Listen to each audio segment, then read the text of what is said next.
I have a $1.7 million job down in Texas, and my second subcontractor, the largest subcontractor on this project for us, has now decided that we're no longer going to be able to work together. So, I'm going to walk through my top 3 takeaways from that situation. So crazy. So this past weekend, Liliana, my daughter, my wife Leah, and my brand new son, Oliver Glenn, went to a birthday party for one of our friends. And it was really cool because at the end of the birthday party, we all went to this park. And at the park, all the kids were playing together and, wrestling around. And Liliana, she's been the biggest older sister, and, she obviously plays with other kids at the playground. But there was this kid that was literally the 5th child of 6 kids. And he was 6 or 7 months older than Liliana. And they were playing with this little wand thing, and they got in this little tussle, and one wanted it and the other one wanted it, and Liliana was fighting him and trying to get it, but he ended up grabbing it and taking it. And it was so cool because I want to put her in those type of situations where she's with people that are hungrier than her, because I want my daughter to be hungry. I want her to be hungry. And she didn't win that situation, but she now has that experience and that what it takes to really win in the real world. And I'm excited to see that continue to grow and flourish as she continues to get older. So my top 3 takeaways from, having my second subcontractor just totally fail on the project. Now, takeaway number 1 is I got to be more involved in the process of training my team on how to find subcontractors.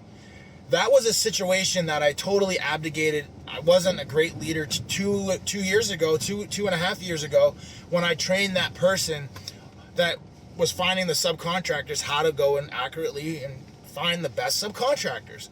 I totally abdicated that process. And what abdicating the process means is literally handing it off to someone and totally forgetting and not looking over their shoulder, making sure they're executing on it right. And what did that happen? What happened was I got a subcontractor that was a good subcontractor on the surface, right? They'd been in business for 30 plus years. They've done multiple projects out there at the location we were working on. But there was one thing that we missed. And that thing we missed was that the previous owner had died. So now the son had taken over. So with that being said, the son took over, and he was a dud. And the son wasn't running the business the same way the old man was running the business. And now all of a sudden we signed a subcontract, and we used pricing based off of a subcontractor that was no good. They couldn't fulfill on their obligations that they had given to us. So then that put us in a really bad spot. I then found another subcontractor.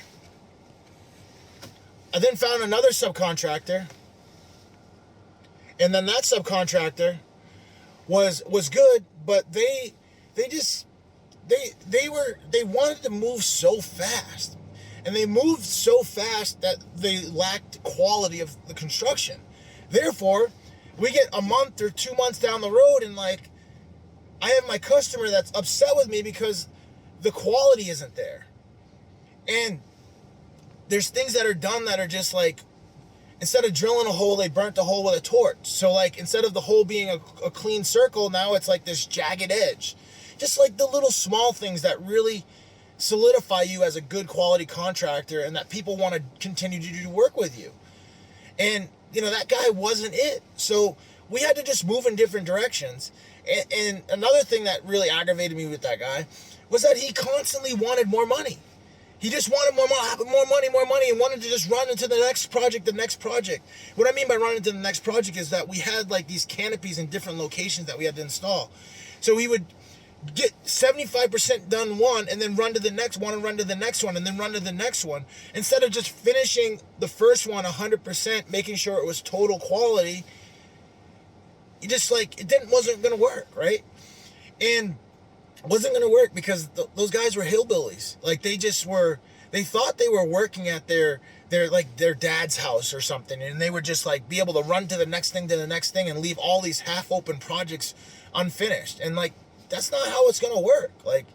That's not how we do construction. Like, we're going to have to actually go back and fix some of their work because we care so much about our reputation that it's not worth it to us to jeopardize our reputation over that cost difference that it's now going to take for us to go back and finish that work. So the number one takeaway from this whole situation is that you cannot abdicate important parts of your business. You have to be extremely involved in the training of the personnel so that they can take action off of your thinking and have it be good thinking, right? And what I mean by that, well, that person took action off of their thinking. Well, they don't have the results that I have. They don't have the results that the organization has. They had the results that they currently had in their life.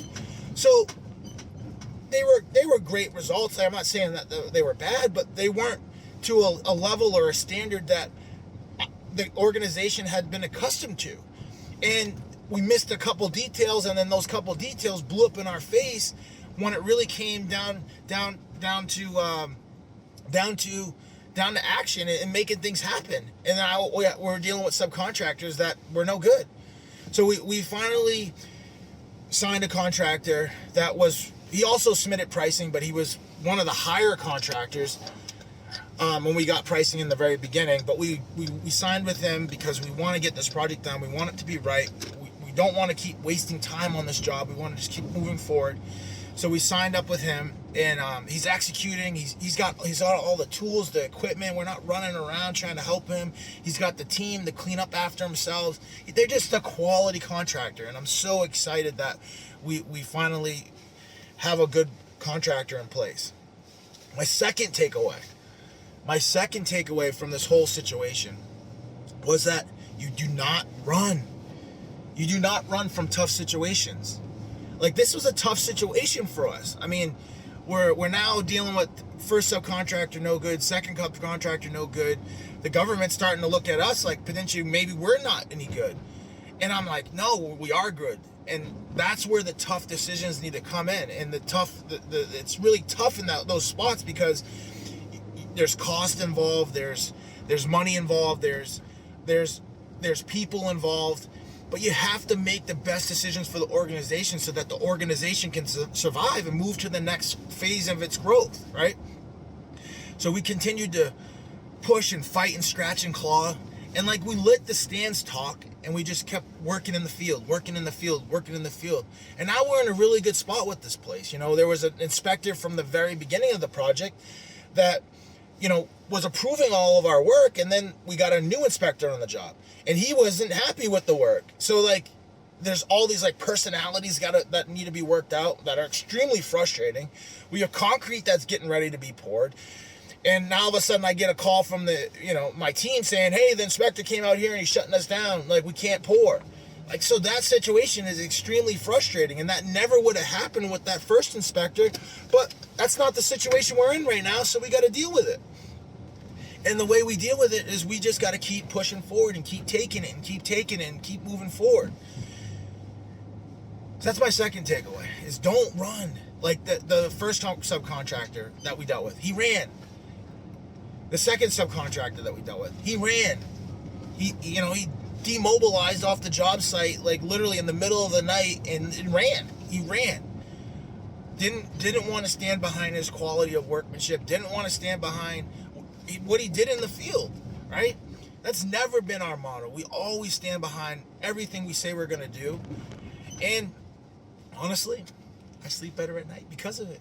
Because I know that I'm so integral with my integrity of who we are as an organization, who I am, and I need my team members to see that, so that when those same exact situations happen and for them in the organization, where they have an opportunity to go left or instead of going right, that they follow the leader and go right instead of going left, and making the right decision instead of, trying to skirt or run or do things that are just not good.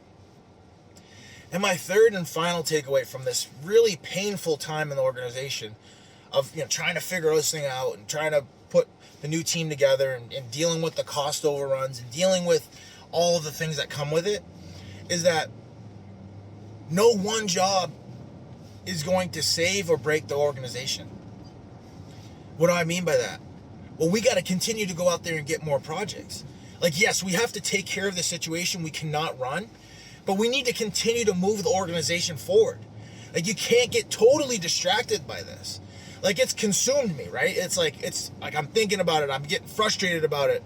But until I acknowledge it, until I accept it and start working on a new plan, the organization's going to be stuck. And I can't have the organization be stuck 4 months ago. Because, like, today is today. Today is the present time. And the organization needs to move to the present time, or we're all going to be in trouble. All the team members are going to be in trouble if we don't move forward. Their families are going to be in trouble. The income's not going to come in. We won't have the projects. So we have to continue to move forward. And that's what we're doing. We're, like, am I upset about what happened? I was upset. I still am. I've learned from that. I that's one thing that I did recognize through this process, was that I was upset, and I started thinking about it and running it back through my head, like, how could we have gotten better? How could we have gotten better? How could we have gotten better? And a lot of people don't do that exercise. They just say, this happened to me, and, like, blaming everybody. And there's so many people I could blame, but I had to take ownership. I abdicated the finding of the subcontractor. I gave a little bit too much trust to the field, which will never happen without having closer controls on how the project is going. But, like,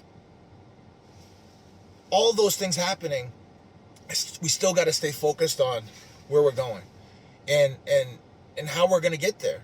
And we're going to get there by continuing to do more and more projects, and continuing to have successful projects, and by continuing to put the best version of ourselves, the organization, out there into the universe. So with that, go out there and crush it. Go out there and make it the best day. Go out there and be great. Let's roll.